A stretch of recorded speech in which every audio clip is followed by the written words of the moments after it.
They walked with Jesus. They saw his miracles. They witnessed his death and then his resurrection. But what happened after that? What became of the 12 ordinary men who changed the world forever? Season 6 of The Chosen will bring us to the edge of history. But it won't tell us everything. What lies beyond that final episode is a series of real, brutal, and sometimes mysterious endings. Some disciples met their death with swords, others with crosses, and a few under the cover of legend. So, how did each of them die? And what dark turns did their lives take after the final scene fades to black? The answers may shock you. Let's start with Big James, the first of the 12 to meet a violent end. His death is not a legend, it's recorded in the Bible itself. According to Acts 12:2-122, King Herod Agrippa ordered his execution. This is not the same Herod from Jesus' trial. This Herod was his grandson, and he wanted to crush the growing church to please the religious leaders. So he targeted James. Of the original 12, the brother of John, one of Jesus' closest friends, James was taken and killed by the sword, likely meaning he was beheaded.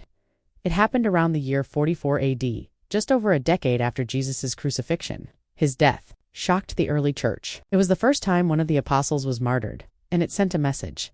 Following Jesus would cost everything. Now what about his brother, John, the beloved disciple? He's the only one of the 12 who is widely believed to have died a natural death. But don't mistake natural for easy. John's path was long, lonely, and filled with suffering. Tradition says he was exiled to the island of Patmos during a wave of persecution under the Roman Emperor Domitian. There, he wrote the book of Revelation, one of the most mysterious and terrifying texts in the Bible. Some sources even claim that before his exile, he was thrown into boiling oil but miraculously survived. After Patmos, John likely returned to Ephesus, in modern-day Turkey, where he lived out his final years. He was the last living apostle, and with him, the age of eyewitnesses came to an end.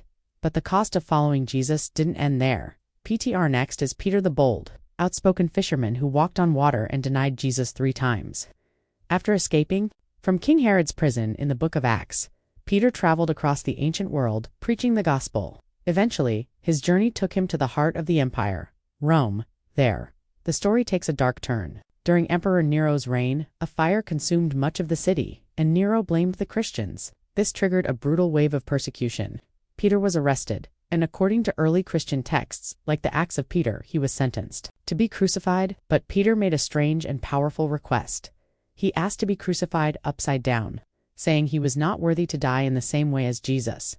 The Romans granted his request. His death likely took place around 64 to 67 AD, and it became one of the most iconic martyrdoms in Christian history. His body is believed to be buried beneath what is now St. Peter's Basilica in Vatican City. Andar Butter's brother, Andrew, also met a similar fate, but his story is less well known. After preaching in places like Scythia and Greece, Andrew was captured in the city of Patras. Like Peter, he was sentenced to death by crucifixion. But again, there's a twist. Andrew reportedly requested to be crucified on a cross shaped like an X. He believed he was unworthy to die on the same shape of cross as Jesus. Tied not nailed to the beams, Andrew hung on that cross for 2 full days. It is said that during those hours, he continued to preach to the crowd. Eventually, his body gave out. That X-shaped cross became his symbol, still seen today in Christian art and even on flags. THOMSN. Then there's Thomas the disciple, best known for doubting Jesus' resurrection. But doubt didn't define his ending. After Jesus' ascension, Thomas journeyed far, reaching the shores of India. There, he spread the gospel among Jewish communities and local kings, but it came at a cost. According to the Acts of Thomas, a king became furious when Thomas converted the queen and members of the royal court. He ordered soldiers to take Thomas outside the city and stab him to death with spears. For soldiers obeyed, Thomas was pierced and left to die. To this day, many Christians in India trace their faith back to him. He may have doubted, but in the end, he died for what he believed. Thaddeus and Simon the Zeal. Load finally for this section. Let's look at Thaddeus, also known as Judan Simon the Zealot. These two are often paired together in tradition. Some stories say they traveled as far as Persia or Armenia. Their endings, bloody and brutal. One account says Thaddeus was clubbed to death, his head shattered with an axe.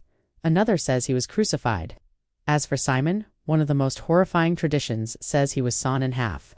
But there's another version, from St. Basil the Great, claiming Simon died peacefully in Edessa, which is true. We may never know, but the fact that multiple traditions agree on violence speaks volumes. And this is just the beginning.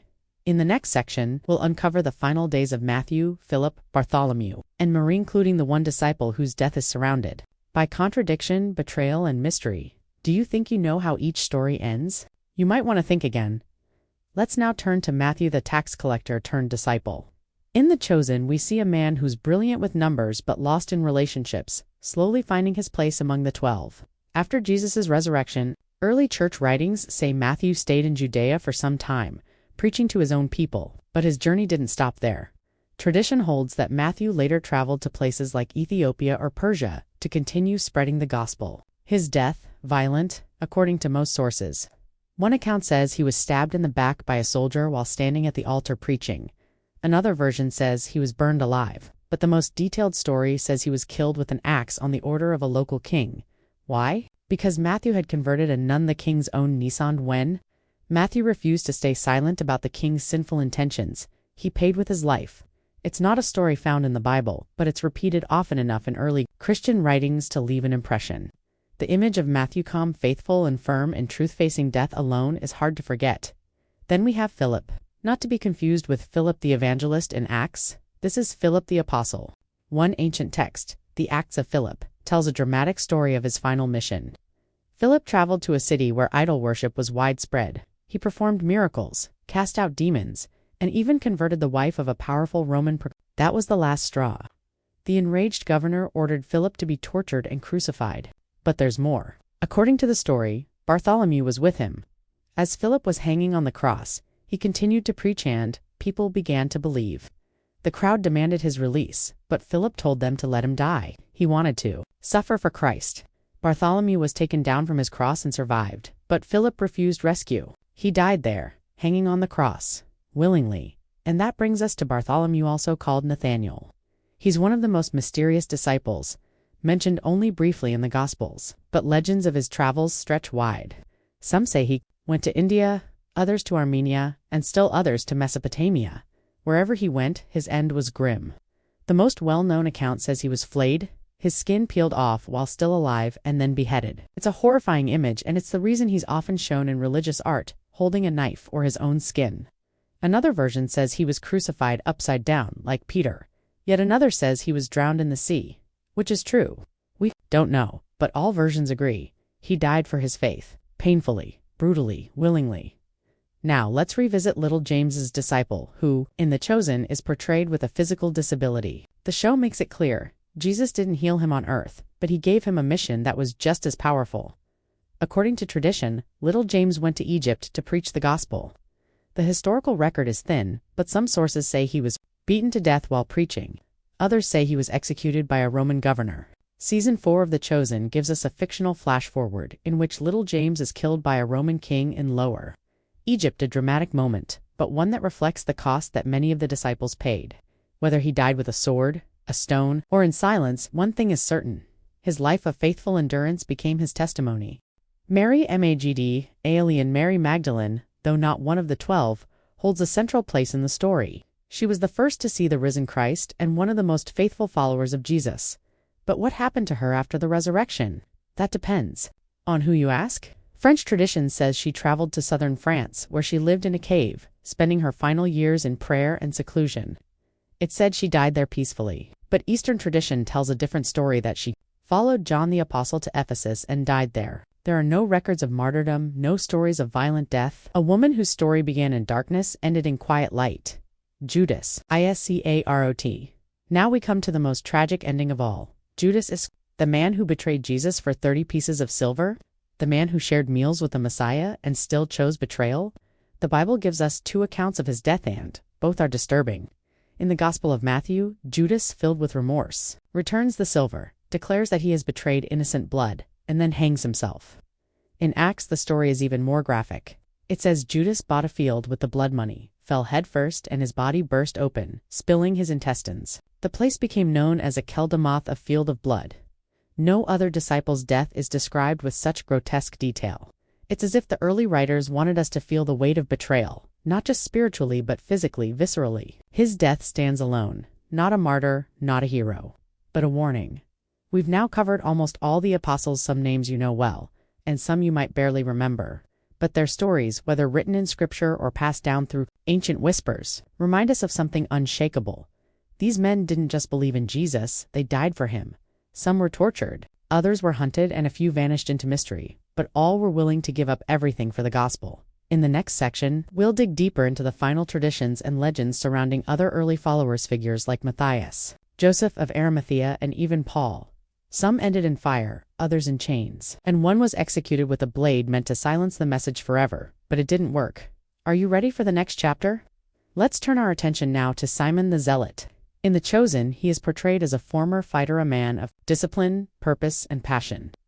The Bible doesn't tell us much about his life after Jesus' resurrection, but church tradition tries to fill in the gaps. Some stories say Simon traveled with Thaddeus, and together they journeyed into Persia, modern-day Iran. There, they boldly preached the gospel in pagan lands. One tradition says Simon was sawn in half, a method of execution reserved for criminals and rebels. It's brutal. Others say he was crucified like his Lord. Some even say he died peacefully in Edessa. But most accounts agree his end was not peaceful, whether by saw or cross. The man once known for violence was now dying for peace, for the Prince of Peace. Thaddeus, also known as Jude, not to be confused with Judas Iscariot, was a man of quiet strength. Tradition says he and Simon the Zealot were preaching partners. Together, they traveled into Mesopotamia and Armenia. It was in these rugged, often hostile regions that Thaddeus preached boldly. One account says he was clubbed to death. Another tradition claims he was crucified. The truth is unclear, but the message is not. Thaddeus, like the others, gave his life to the mission. Let's talk about Andrew, the brother of Peter, a fisherman by trade but a bold preacher by calling. Andrew is said to have preached in places like Scythia, Greece, and possibly parts of Asia Minor. His death is among the most famous. According to tradition, he was crucified in the Greek city of Patras. But unlike Jesus, Andrew was tied to the cross, not nailed, and not on a standard cross but an X-shaped one. He requested it that way, saying he wasn't worthy to die in the same manner as his Lord. Andrew hung there for 2 days, preaching to those who passed by, refusing to be silenced even in agony. His last breath wasn't spent begging for relief, but proclaiming the very. His story is short in the Bible, but outside it, the legends begin. Some say he went to Ethiopia, others say Armenia. One tradition claims he was stoned to death and then beheaded. Another says he was crucified. In all accounts, the pattern continues: sent, faithful, and ultimately martyred. Matthias may not have walked with Jesus before the resurrection, but he died like the others, refusing to deny what he believed. Joseph of Arimathea and Anicio de Amuse. Now let's pause and look at two unexpected figures: Joseph of Arimathea and Nicodemus. These weren't apostles, but they played critical roles. According to tradition, Joseph was arrested by the Jewish authorities and imprisoned. Some legends say he brought the Holy Grail with him. It's hard to know what's truth and what's myth, but he's remembered as a man who gave up comfort for conviction. Nicodemus, the Pharisee who visited Jesus at night, also became a follower. He defended Jesus before the Sanhedrin and helped Joseph bury the body. Tradition says Nicodemus was cast out by his peers, stripped of his position, and died a poor man. But a believer? Quiet, forgotten by history, but not by heaven. The Apostle Paul, finally, once a persecutor of Christians, he became the face of the faith to the Gentile world. He wrote letters, he planted churches, he faced shipwrecks, beatings, and imprisonments. According to tradition, Paul was arrested in Rome during Nero's reign. As a Roman citizen, he couldn't be crucified, so he was beheaded. Some say it happened on the road to Ostia, just outside the city, a quiet execution for a loud voice. But even after his head fell, his words didn't stop. His letters are still read today, almost 2,000 years later. Themes and shocking details. We reflect on the lives of these men and women. The pattern becomes undeniable. Jesus didn't call the safe, the strong, or the polished. He called the broken, the outcast, the unlikely, and he transformed them into martyrs and messengers. They were the beginning of something unstoppable. What's shocking is how similar the patterns are: conversion, conflict, martyrdom. In many of these accounts, rulers or local kings were enraged not just by the message of Jesus, but by the fact that their own families, especially their wives, were being converted. Over and over, this theme appears. A queen, a princess, a noblewoman hears the gospel, believes it, and is baptized. And then the fury comes. The apostle is arrested, tortured, killed. The gospel never spread by comfort but by fire. But even in death, they didn't retreat. They didn't run. They stayed. They spoke. We'll explore the final journeys of the beloved disciple land. Take a closer look at the traditions of Mary, the mother of Jesus, Did she die peacefully? Did John really survive them all? And what do their endings tell us about the early church, and what it cost to carry the name of Christ? You won't want to miss it. Now we come to John, the one known as the beloved disciple, the one who leaned on Jesus' chest at the Last Supper, the one who stood at the foot of the cross when almost everyone else ran away. While almost all the other disciples faced brutal executions, John's death is believed to be peaceful. But that doesn't mean his life was easy. According to strong church tradition, John was exiled to the island of Patmos during the reign of the Roman Emperor Domitian. It was a rocky, isolated place, reserved for criminals and political enemies.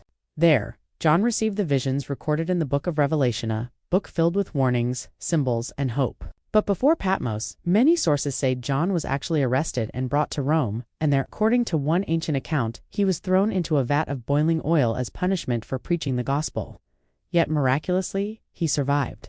Unharmed, his enemies were shocked, and they had no idea what to do with him. So instead of killing him, they sent him into exile.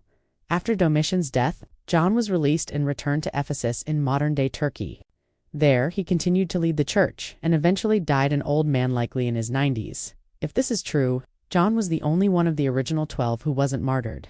But don't mistake his survival for ease. He watched all his friends die. He endured persecution.